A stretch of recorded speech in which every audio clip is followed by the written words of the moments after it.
Welcome. You are listening to the Leading Hope Podcast. My name is VJ Williams, here with my friend Frank Tupperware. Frank Tupperware. You really are going to go with that. We had a couple episodes a few weeks ago that he pointed up here and said he was going to change his name. I'm amazed I remembered it. Yeah, I am too.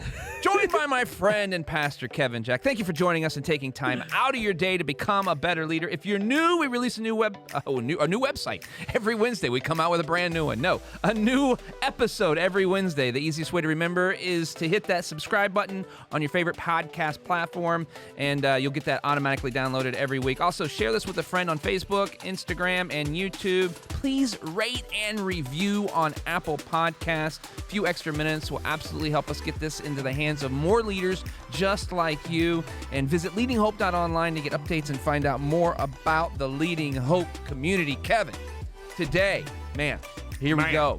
This is, last week was a little bit of a rant, maybe? Yeah. With some good stuff at the end to help move forward. I mean, the rant was good too, but it was. It was. Yeah, it was. Yeah, it was good. It was a good rant. And I think we're about ready to hear another one.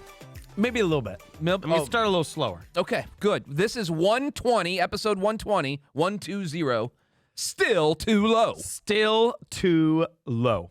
So this is a little bit less of a practical teaching today. It's more of a message case. So this isn't like I go out and now I do this in this in this. I want you to be aware of some factors that are shaping your life, that are shaping your view of your life, and that I believe are negatively impacting your potential impact without you being aware of. So first, I need to establish a baseline. And I want to be a little cautious in this message today. I think the message is important, but I want to make sure that I'm not accidentally saying something that I don't really believe, or that you're hearing something that I never said, okay? So responsibility on both of us. So a little bit of a baseline as to where people are today, how they're operating, how they're doing. So here's some couple stats that I found. 2 in 10 people in our country today have a drug or alcohol addiction, okay? Not just they take them, but they have a diagnosable addiction. 4 in 10 people in America today struggle with obesity. This is actually up from 3 in 10 people 15 years ago. So like 10%, that has jumped 10%. So 4 in 10 people today struggle with obesity. 2 in 10 people have a diagnosable mental health condition at any point in time. And 4 in 10 people claim they do not have a sense of purpose for their lives, which is, we could spend years on the significance of that. And I want to say, first off, very cautiously to say, if you're in any of those positions or in others that show struggle in your life, for the ones that can be treated, that go get treatment, that can be helped, go get help. For other ones, to say, please take them seriously. Don't view these with any shame. Don't view this with any personal sense of lack of worth in any way. Please, like I say that very clearly, that those should be treated. You should find help from those, and I want you to be able to move forward in life. Yeah. But then this is kind of what threw me off is I was looking at those, and I was looking at the totality of people who have something that forces them to operate. We'll say it like this, and I think this would be received by the group who would say, yes, I fall into one of those categories, that forces them to operate in some area of their lives at a deficit. Yeah. We could throw in their debt as well. Like this many people are in not student loans, not mortgage, like consumer credit card debt. That there is something in their life that is a burden that they're bearing that they don't necessarily have to bear. I'm not saying that on the mental health thing. I'm saying there's something in your life that wasn't naturally previously there that now is something you have to take hold of and you have to deal with. So yes, please, clearly, get help, no shame, move forward in the best way that you can in any step that you can. But then to acknowledge, when you take that totality together, that changes the baseline of where we are. Yeah. Is that everything else say so far? Yep. Okay. Yep. If I said something right there that felt calloused and cold, I just want to say, first off, I apologize. That was not my intention in any way, but I do need to shape this second piece of this. So two metaphors or two illustrations that will hopefully set where I'm headed. I recently went on a cruise, and cruise you eat a lot. Yeah, you do. And the cruise we went on, it was a European cruise ship. And at a certain point in time, they're having desserts and other stuff like that. And the food was okay. Like, I ate a lot. The quality of the food didn't change the amount that I ate. The desserts were pretty subpar. Yeah. Okay. And at one point in time, somebody who was in our crew, they said, everything needs its sugar tripled. We need to triple the sugar on everything. Oh, my. And I was like, yep, I'm in. But it created this idea for me that to go like, I operate with a baseline that is such a hyper amount of sugar for everything that I eat that something that actually probably had a more reasonable amount of sugar tasted bland. Ineffective. Tasted boring. Does that make sense? Yeah. I heard this thing recently that they said the state of customer service in our country has fallen so far Oh, my. that they said, like, if you're a contractor and you want to be seen as phenomenal customer service, they said, show up on time and come in at price.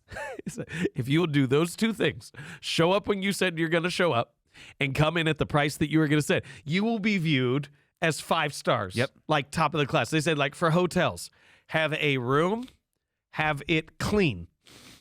If you can do that, Yeah.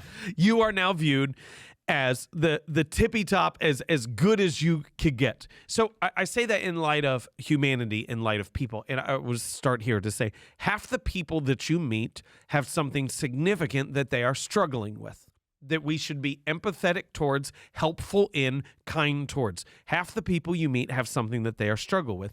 But I also want to say that changes the baseline of what we expect. That changes the baseline of how we view people. And so let me give you a couple thoughts to kind of flesh this out. If almost half the people are overweight, then the proper weight person is now above average, which means the person who is fit is viewed as a fanatic. Yeah. Does that make sense? Yep. Like if the majority of our country was within, and I would say I am viewed within this scale as overweight. Okay. Yep. So be clear, I'm not poking, I'm in this. But to say, like, if the vast majority of our country was within their proper weight, then the person who is fit isn't viewed as radical. If almost half the people don't have a clear sense of purpose, then the person that has an idea of what they want to do is now above average, which means the person who is driven by purpose is now radical, is now over the top.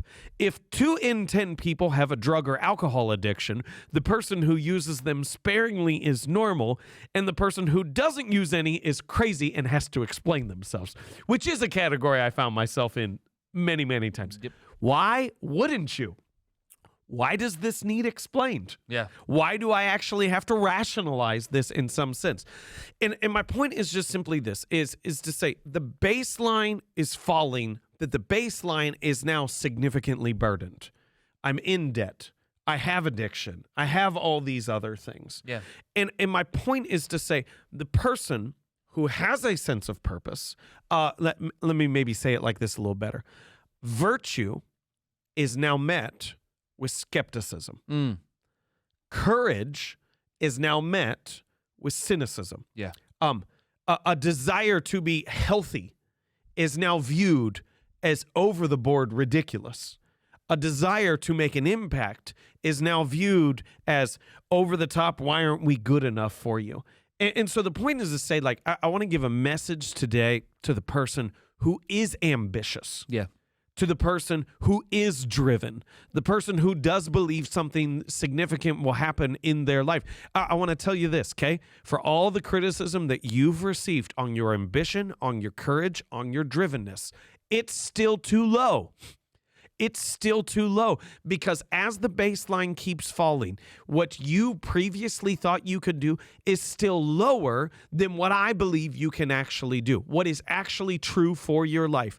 And to not take your cues, have empathy towards, have care for, but to not take your cues from everyone else who's operating below what is considered a healthy baseline. And to say, if you listen to those voices in your life, if you take that as the focus in your life, if you take your cue on what is normal from from someone whose life is in struggle, to say that's not going to be the healthiest thing you can do. And we need to get to a spot where we treat the one side of struggle with empathy and care, but we also don't treat the other side as ridiculous, fanatical, radical, that we're able to appreciate both in what they move towards. And I don't want the person who is ambitious to lower their ceiling, to lower their goals because everyone else views them with skepticism. Yeah, to satisfy the needs of those who haven't made a choice to get above the baseline. Absolutely. Why did you decide to, this is just questions. Ready? Go. Why did you decide to use the word baseline instead of standard? Oh, that's no idea. I view baseline maybe as like a just normal operating, what we expect. Yeah, I'm curious because I like the word baseline in this significance to give it more of a influence or impact over the people that might be able to hear this. Because usually we always view it as the older generations would say the standards are just dropping. They weren't wrong. Yeah. They're not wrong because they are. You just gave us the stats. Yep. Right? Like the stats are the stats, whether we like them or not.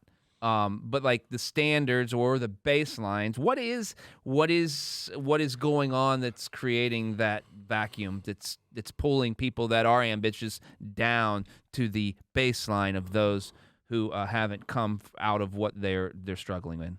Well, all right. I don't have an answer for that because that's a more complicated question than I fully grasp. I could give factors, but I think I'd just be taking shots at stuff that I don't like. Sure. Without actually having a grasp on it. Fair. But here's the thing that I'm just fascinated by. So this is the cheesiest way to jump into this, so I apologize for the. Oh, shut up. That was the cheesiest way to respond to me saying that this is going to be cheesy. I want you to know that. Yeah, thank you. We went recently, we took our two oldest and we went to see Hamilton. Yep. And I started reading up further. It's like so musical, everything on it was amazing. But like his life was phenomenal. And when you look at the ambition with which that man lived his life and the heights that he soared to and all the things that he did, it is mind-boggling. Like someone like that today would be viewed as a hero, like phenomenal.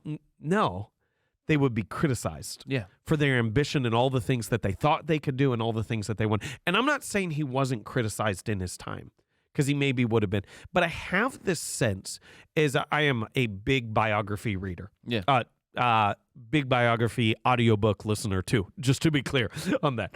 And as I read about these other people, now obviously they're significant because someone took the time to actually write about their life. Right. But there seems to have been a higher sense of ambition than there is in our world today. Yeah. There seems to be this sense of a more significant idea of purpose and what a life could actually accomplish and what should be involved in someone's life.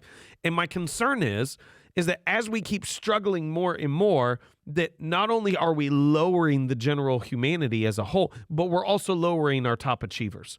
That they're not seeing the heights that they could have maybe in previous generations, in previous centuries. Interesting. So you're saying because of this phenomenon that maybe some of those who are very ambitious aren't even getting to the levels of which their predecessors may have gotten to. Absolutely. That's fascinating. I don't even have a question to that. It's just interesting. What's the stupid quote? Ready? This is the worst. We should edit this out, what I'm about to say. Okay, we will. It's at the 14-minute and 30-second mark. It's from a movie I watched. I forget. Somebody will remember the movie, and please tell me because I can't remember. It said, in the world of the blind, the one-eyed man is king. I know, so stupid. But to say it as like, if everybody's blind, the person who has a little bit of sight is phenomenal. Yeah. That makes sense? Yeah. No, I mean... That doesn't mean everyone was just supposed to have a little bit of sight. Yeah. And I think we're in the same spot. I think we're in a spot where if somebody has high... So, can I say it like this? Like, if somebody says, I want to be president, you go, idiot. Yeah. Why is that greeted with skepticism? Yeah. Why are significant, lofty goals, instead of celebrated early on, even as unlikely as they might be, why are they viewed with, they need to get a grasp on reality? They could never do that. Yeah. Why? I mean, part of it is there's a number of reasons we could give for that, but I don't really think that's the point of this podcast, but to just tell it it's just too low. I mean, I think it's still too low that we need to rise above of those things. For me, it's so interesting.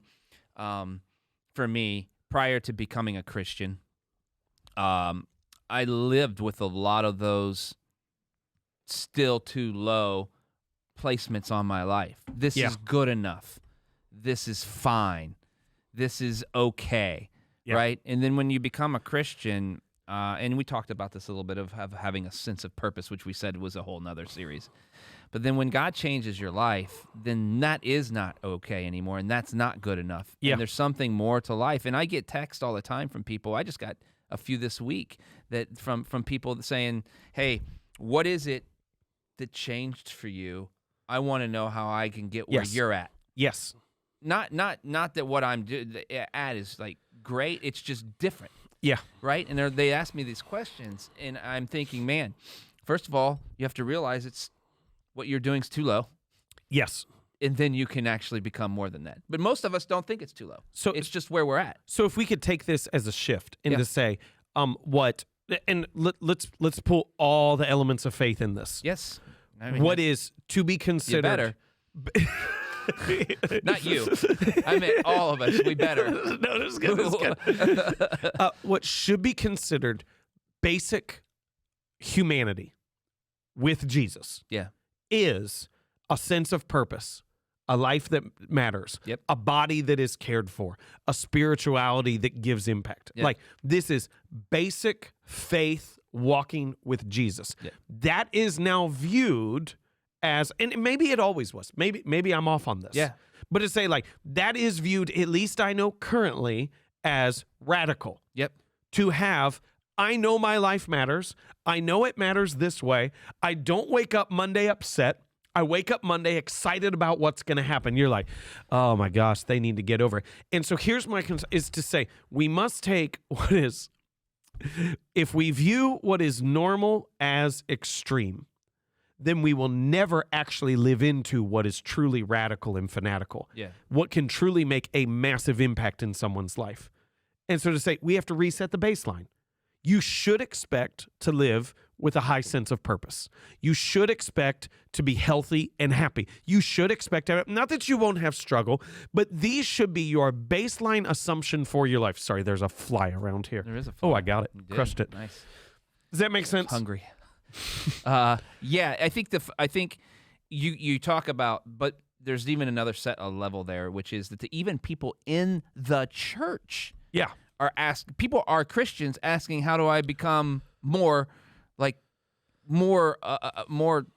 everything? Like, they're not even to where they want to be yet. So people even above the baseline in their spiritual thinking or in their spiritual mindset is still wanting to understand, why am I not fully where I'm supposed to be yet?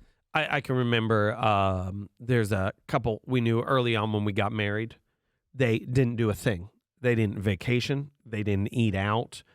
They both got married. They put one of their incomes entirely away. They got a 15-year mortgage for their home. Oh, wow. They paid it off when they were like in their young 30s, a nice house in their young 30s. And people are like, oh, they're crazy. Crazy smart.